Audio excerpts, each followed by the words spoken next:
రైతులందరినీ ఉద్దేశించి నేను మాట్లాడాలనుకుంటున్నా.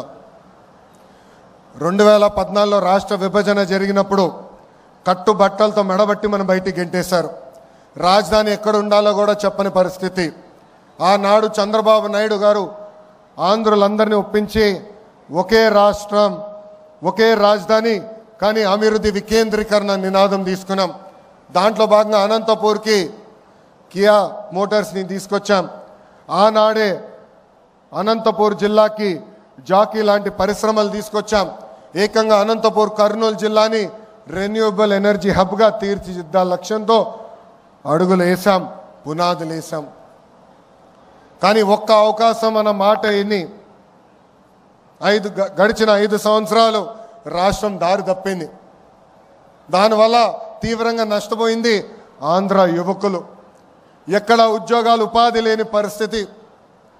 చాలామంది నన్ను అడిగారు, 5 సంవత్సరాలు మనం ఇబ్బంది పడ్డాం, మన దగ్గర బెంగళూరు లేదు, చెన్నై లేదు, హైదరాబాద్ లేదు, మన పరిస్థితి ఎలా ఉంటుందని. ఆనాడే వాళ్ళందరూ చెప్పా, మన దగ్గర ఒక బ్రాండ్ ఉంది, ఆ బ్రాండే గౌరవ ముఖ్యమంత్రి చంద్రబాబు నాయుడు గారు. ఈరోజు సిన్హా గారు ఇంత దూరం వచ్చి ఈ ప్రాజెక్ట్ ఆంధ్ర రాష్ట్రంలో పెడుతున్నారంటే దానికి కారణం మన బ్రాండ్ బాబు. ఈరోజు పెద్ద ఎత్తున టీసీఎస్ ఉత్తరాంధ్రలో పెట్టుబడులు పెడుతున్నారంటే దానికి కారణం ఒక బ్రాండ్, అది బాబు గారు. ఇట్లా పెద్ద ఎత్తున పెట్టుబడులు తీసుకొస్తున్నాం. గౌరవ మంత్రి గారు ఇప్పుడే చెప్పినట్లు బాబు సూపర్ 6లో తొలి హామీ 20 లక్షల ఉద్యోగాలు కల్పిస్తామని. దాంట్లో భాగంగా ఈ ప్రాజెక్ట్ మన ప్రాంతాన్ని తీసుకొచ్చాం. వెనుకబడిన రాయలసీమ జిల్లాకి ఈరోజు తీసుకొస్తాం జరుగుతుంది. ఇక్కడున్న రైతులందరినీ నేను మనస్ఫూర్తిగా అభినందిస్తున్నా. ఇక్కడ ప్లాంట్ వస్తుందంటే మీరు ముందుకు వచ్చి భూములు ఇచ్చారు. తద్వారా కనీసం 10,000 మందికి స్థానిక యువకులకి ఉద్యోగాలు ఉపాధి కల్పించే బాధ్యత తెలుగుదేశం పార్టీ తీసుకుంటుంది. గౌరవ ముఖ్యమంత్రి గారు ఒక టార్గెట్ పెడితే మేము అందరం సీరియస్గా తీసుకుంటాం. 78 గిగావాట్లు ఏకంగా ఆంధ్ర రాష్ట్రానికి తీసుకురావాలని చెప్పారు. విద్యాశాఖ మంత్రిగా నేను అధికారులకు ఆదేశాలు జారీ చేశాను. కంపెనీలతో సెంటర్ ఆఫ్ ఎక్సలెన్స్ ఏర్పాటు చేశాం. వాళ్ళకు కావాల్సిన దానికి మన యువకులను తీసుకుని ట్రైనింగ్ అందజేసి ఏకంగా వాళ్ళ కంపెనీలోనే ఉద్యోగాలు ఉపాధి కల్పించే బాధ్యత మేము తీసుకుంటాం. ఈ ప్రాజెక్ట్ వల్ల రాబోయే రోజుల్లో మన కరెంటు ఛార్జీలు తగ్గుతాయి. గడిచిన 5 సంవత్సరాలు 1 మెగావాట్ కూడా రాలేదు, 1 బ్యాటరీ స్టోరేజ్ సిస్టమ్ రాలేదు. గడిచిన 5 సంవత్సరాలు వాళ్ళు చేసిన తప్పుల వల్ల ఈరోజు మనందరం ఏకంగా భారం పడుతుంది, మన పైన పడింది. మనం డబ్బులు చెల్లించాల్సిన పరిస్థితి వస్తుంది. అందుకే ఇలాంటి ప్రాజెక్టులు తీసుకొచ్చి కరెంటు ఛార్జీలు తగ్గించే లక్ష్యంతో మీ ప్రభుత్వం పనిచేస్తుందని ఈ సభాముఖంగా తెలుపుతున్నా. మన నేలపై జనరేట్ చేస్తున్న కరెంట్ ఏకంగా ఆంధ్ర రాష్ట్రానికి కాదు, మొత్తం భారతదేశానికి మన ఆంధ్ర రాష్ట్రం అందించబోతుంది. గౌరవ ప్రధానమంత్రి నరేంద్ర మోడీ గారు ఒక విజన్, ఒక సంకల్పంతో పనిచేస్తున్నారు. మనం చూసాం, ఉగ్రవాదులు మన భూభాగంలోకి వచ్చి అమాయకులను చంపారు.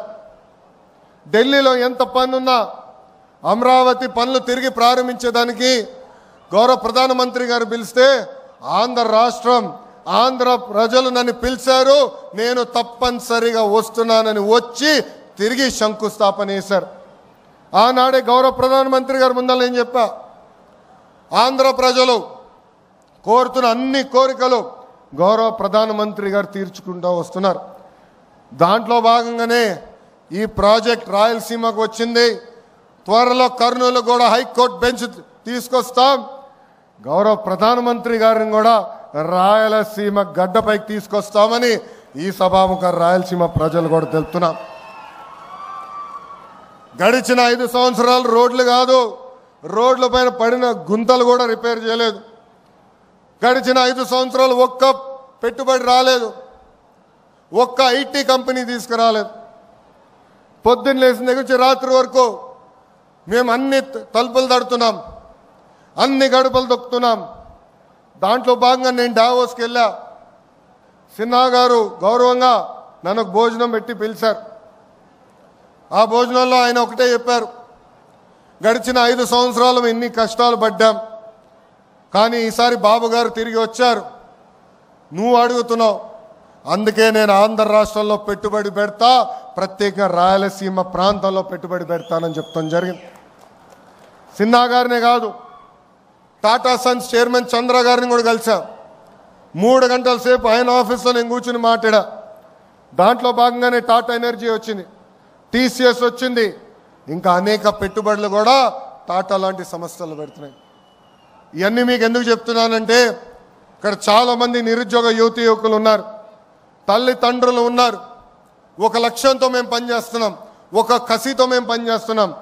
అది 20 లక్షల ఉద్యోగాలు ఆంధ్ర రాష్ట్రానికి తీసుకొచ్చేదానికి.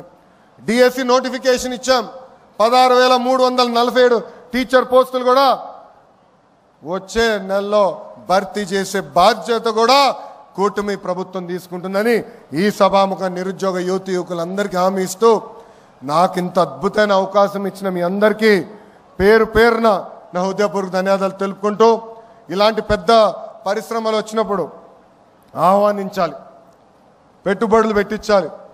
సమస్యలు ఉండొచ్చు, మేమందరం ఉన్నాం పరిష్కరించేదానికి. గౌరవ శాసనసభ్యులు ఉన్నారు, మంత్రి గారు ఉన్నారు, నేనున్నాను, మీకు అండగా నిలబడతాం, మీ తరపున మేము ఆడతాం. కానీ పెట్టుబడి రావాలి, పెట్టుబడులు వస్తేనే మన పిల్లలకు ఉద్యోగాలు వస్తాయి. దయచేసి ఇది అందరూ గుర్తుపెట్టుకోవాలని ఈ సభాముఖం మీ అందరు తెలుపుకుంటూ మీ అందరి దగ్గర నుంచి సెలవు తీసుకుంటున్నా. అందరికీ నమస్కారం. జై హింద్, జై హింద్, వందే వందే. అందరికీ నమస్కారం.